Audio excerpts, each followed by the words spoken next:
यदि भगवान है तो कोई गरीब क्यों है, कोई भूखा क्यों है, कोई परेशान क्यों है, कोई रोता क्यों है? यदि भगवान है तो कोई भूखा क्यों है? अच्छा ये बताओ, भगवान ने ही तो तुम्हें ये स्वस्थ शरीर दिया है और पांव दिए हैं, हाथ दिए हैं, बना दिया ना तुम्हें कमा के खाने लायक। अब तुम कमा के खाने लायक हो फिर भी भूखों मरो तो इसमें भगवान का दोष है कि तुम्हारी अकर्मण्यता है। अरे तुम काम करते तो भूखों काहे मरते? बोलो, हर जगह भगवान दोषी है क्या? भगवान थोड़ी किसी को भूखा मार रहे हैं। भगवान ने तो कमा के खाने की आपको ताकत दे रखी है।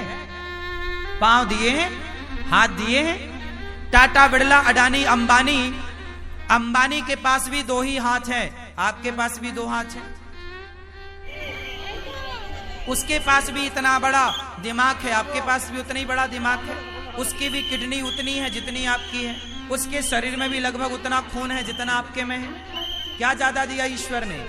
उसने मेहनत की, उसने दिमाग लगाया, तो आज उसके पास सबसे ज्यादा पैसा है। तो ईश्वर ने तो आप सबको सब कुछ दे रखा है। आप अपने मन का, इंद्रियों का, अपने बुद्धि का सदुपयोग करो तो कोई गरीब नहीं होगा। कमाओ ना। किसने हाथ पकड़ा है? अंबानी तो नहीं कहते कि मैं गरीब हूं, मेरे पास खाने को नहीं है। वो मेहनत करते हैं, आप करो ना मेहनत। और भगवान को गालियां देने से क्या होगा?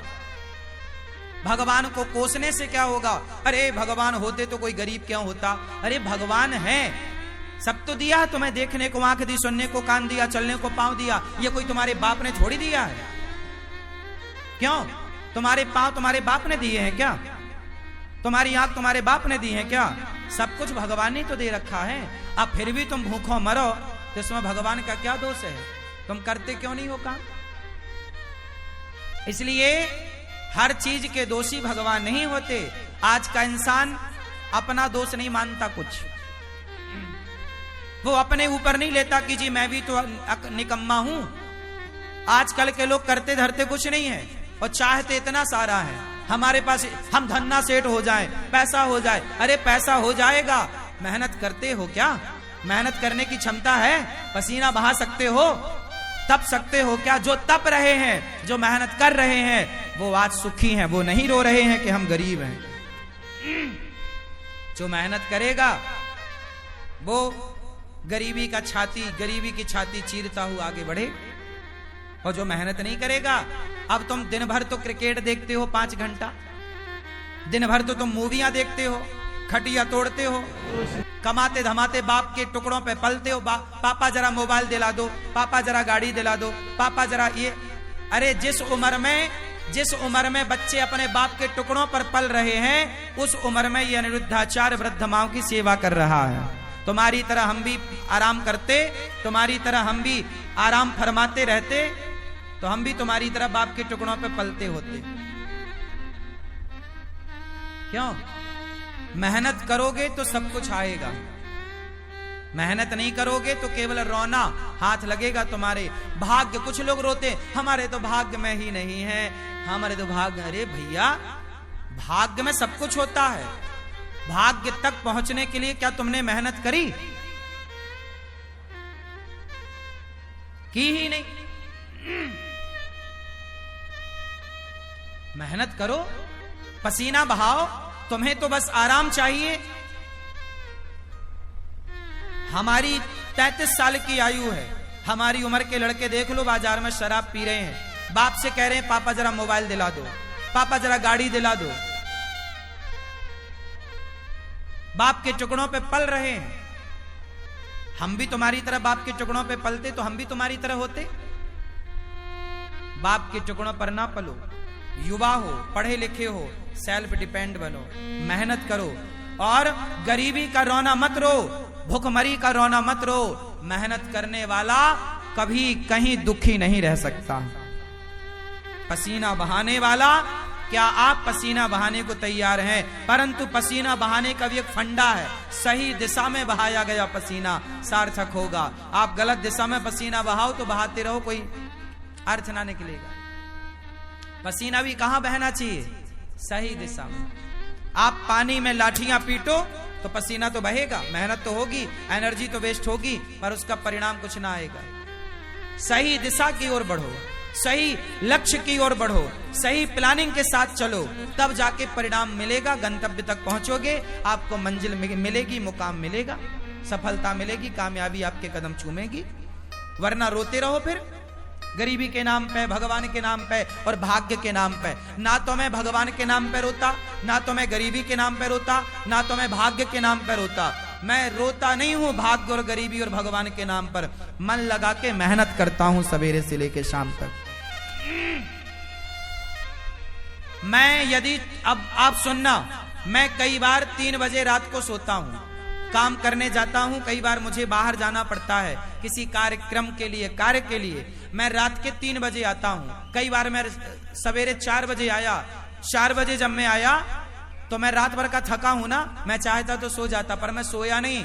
मैं 4 बजे आया, आते ही मैं सबसे पहले नहाया और नित्य कर्म की तरह अपना काम किया और सवेरे के कामों में लग गया नित्य की तरह। मैं अपना सवेरे के काम जस की तस काम शुरू कर दिया। मैंने उस दिन का सोना टाल दिया, अगले दिन सोऊंगा।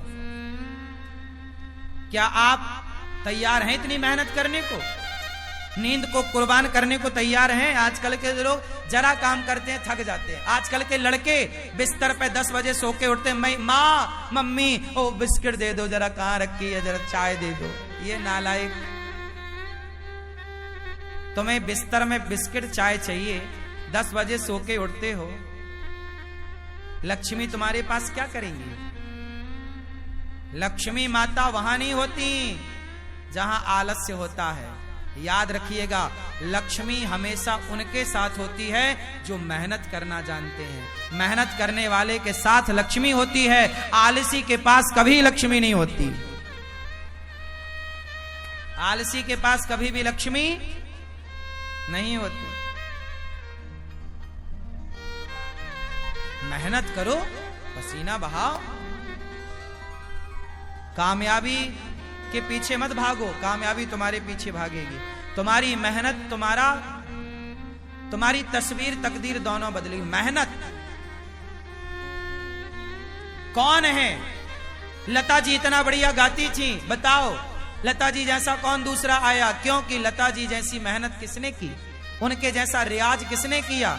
हर चीज को मेहनत चाहिए, हर काम को मेहनत चाहिए।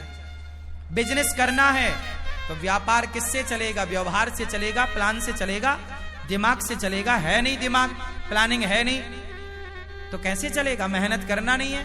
आज के लड़के 9 बजे सो के उठते हैं, जबकि तुम्हारा बाप जाके 8 बजे दुकान में बैठ जाता है। 8 बजे तो उसका ऑफिस खुल जाता है। अब जो आज के लड़के 10 बजे जागते हैं, वो ऑफिस कब खोलेंगे? तुम्हारा बाप मेहनत करता था तो इतनी संपत्ति बना लिया, तुम अपने बाप की तरह भी ना बना पाओगे। बाप के टुकड़ों पे पलते पलते रहोगे, क्योंकि मेहनत नहीं है ना। और मेहनत होगी तो बाप से ज्यादा भी कमा लोगे। बात सही है?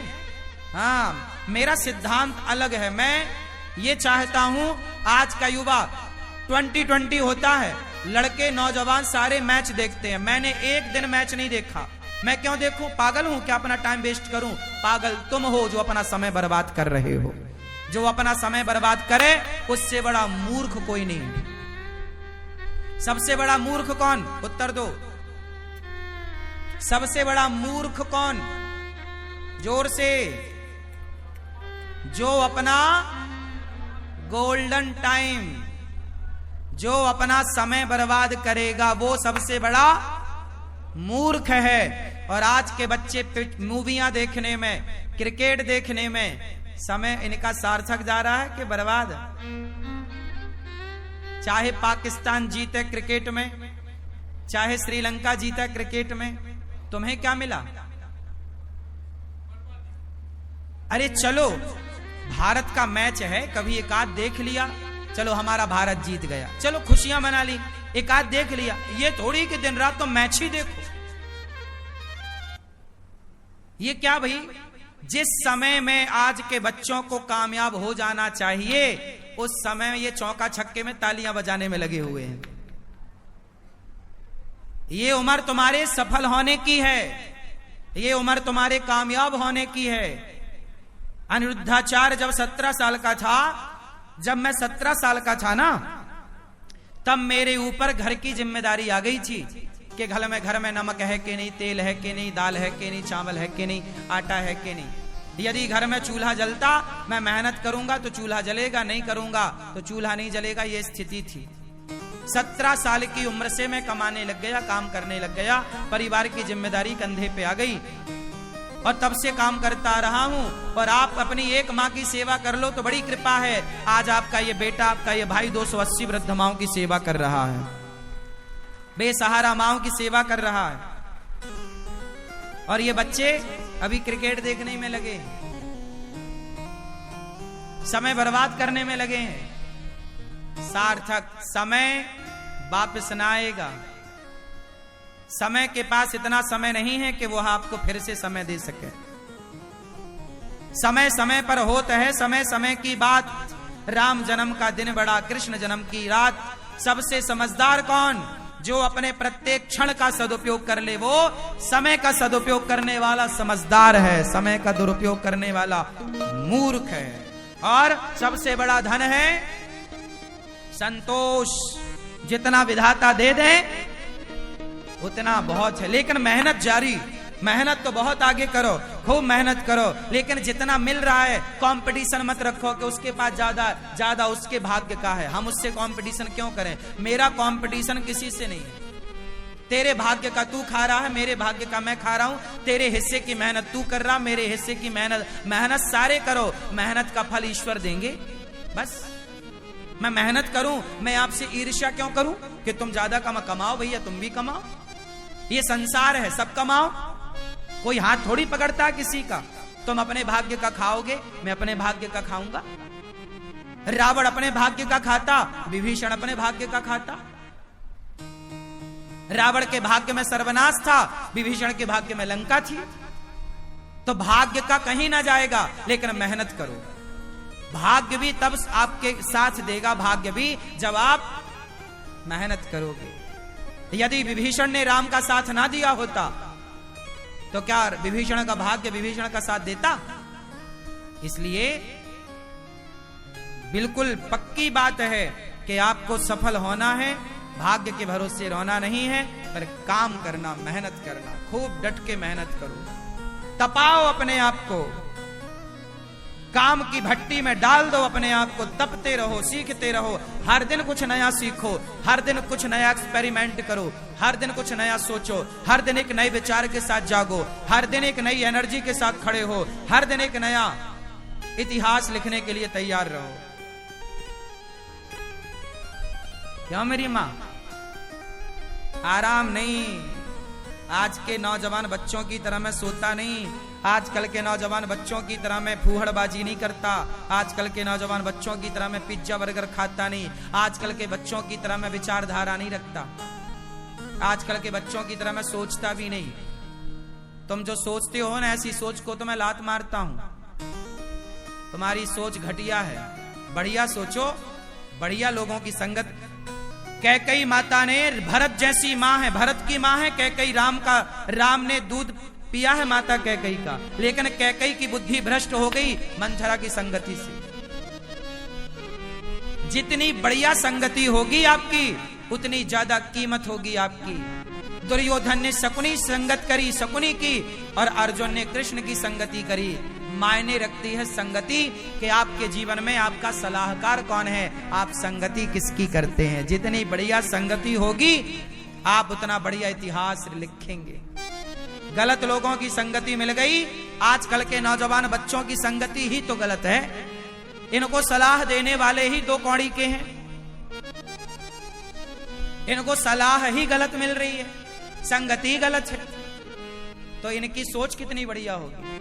आजकल का नौजवान क्या सोचता है?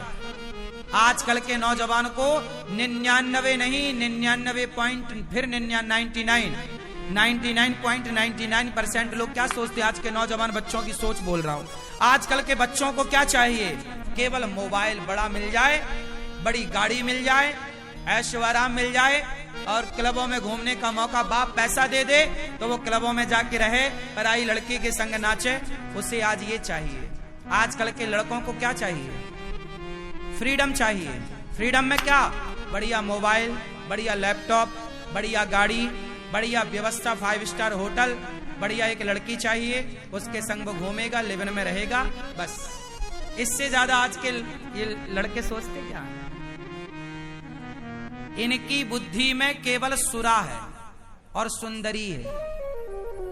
हाँ या ना? सुरा मतलब शराब, सुंदरी मतलब स्त्री। इससे ऊपर का ये आज के नौजवान लड़का लड़की सोच भी नहीं पाते। हाँ या ना? 99.99 लोग ऐसे हैं मेरी माँ, केवल इतना ही सोचते, इससे ज्यादा नहीं सोचते। इससे आगे का वो सोचते ही नहीं कि मैं देश के काम भी आ सकता हूं, मैं कामयाब होऊंगा तो समाज को कुछ दे सकता हूं, मैं कामयाब होऊंगा तो राष्ट्र की सेवा कर सकता हूं। ये विचार ही नहीं है उनका। उनका तो बस खाओ पियो मौज करो। क्या है? यही है। तो आजकल के नौजवान तो 2 चीजों में उलझ गए, सुरा और सुंदरी। सुरा और तीसरा क्या है? ऐसे लड़कों की मैं संगति नहीं करता, ऐसे लोगों की संगति से नाश करूंगा क्या?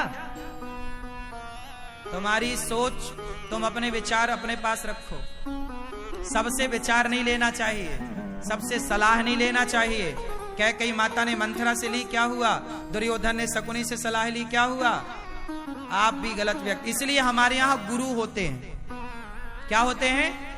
गुरु जी होते हैं। गुरुजन श्रेष्ठ विचार, श्रेष्ठ संस्कार, अच्छा ज्ञान, अच्छी बातें आपके। हमारे यहाँ कभी भी राजा को जीतने की बात नहीं कही गई। हमारे यहाँ सदा दूसरों को मत जीतो, अपने आप को जीतने की बात कही गई है। कंट्रोल करना है तो अपने को कंट्रोल करो, अपने मन को कंट्रोल करो। वाह, हमारा सनातन सबसे श्रेष्ठ है, सबसे श्रेष्ठ विचारधारा हम सनातनियों की। प्रिय भक्तों, सुखदेव भगवान कहते हैं ज्यादा हाय हाय नहीं, जितना मिल जाए बहुत। काम करते रहो, आगे की प्लानिंग करते रहो, जो है संतुष्ट। संतोष क्यों होना चाहिए? हंस वही सकता है जो संतुष्ट है। जो संतुष्ट नहीं है वो केवल रोएगा। वो केवल जो रो रहा है मतलब असंतुष्ट है। जो हंस रहा है उसकी हंसी बता रही है कि संतुष्ट है, इसका रोना बता रहा है कि असंतुष्ट है। सुनो, कॉपी किताबें तो बहुत पढ़ी होगी तुमने, किताबें बहुत पढ़ ली ना, अब थोड़ा इंसानों को पढ़ना सीखो। हम इंसानों को भी पढ़ लेते हैं, पढ़कर बता देते हैं कि तुम्हारा हाल कैसा है। तुम 2 मिनट हमारे संग बैठो, हम 2 मिनट में तुम्हारा पूरा जीवन पढ़ लेंगे कि तुम पूरे जीवन में क्या किए हो, तुम कितने अच्छे हो, कितने बुरे हो। और ये कोई बड़ी बात नहीं, ये आपका अनुभव है। जब आप बहुत अनुभवी हो जाएंगे ना, तो कॉपी किताबें बहुत पढ़ लिए, थोड़ा इंसानों को पढ़ना सीखिए। थोड़ा पत्नी के भाव को पढ़ना सीखिए, थोड़ा पति की भावनाओं को पढ़ना सीखिए, थोड़ा बच्चों के भावों को पढ़ना सीखिए, थोड़ा माँ के भाव को पढ़ना सीखिए।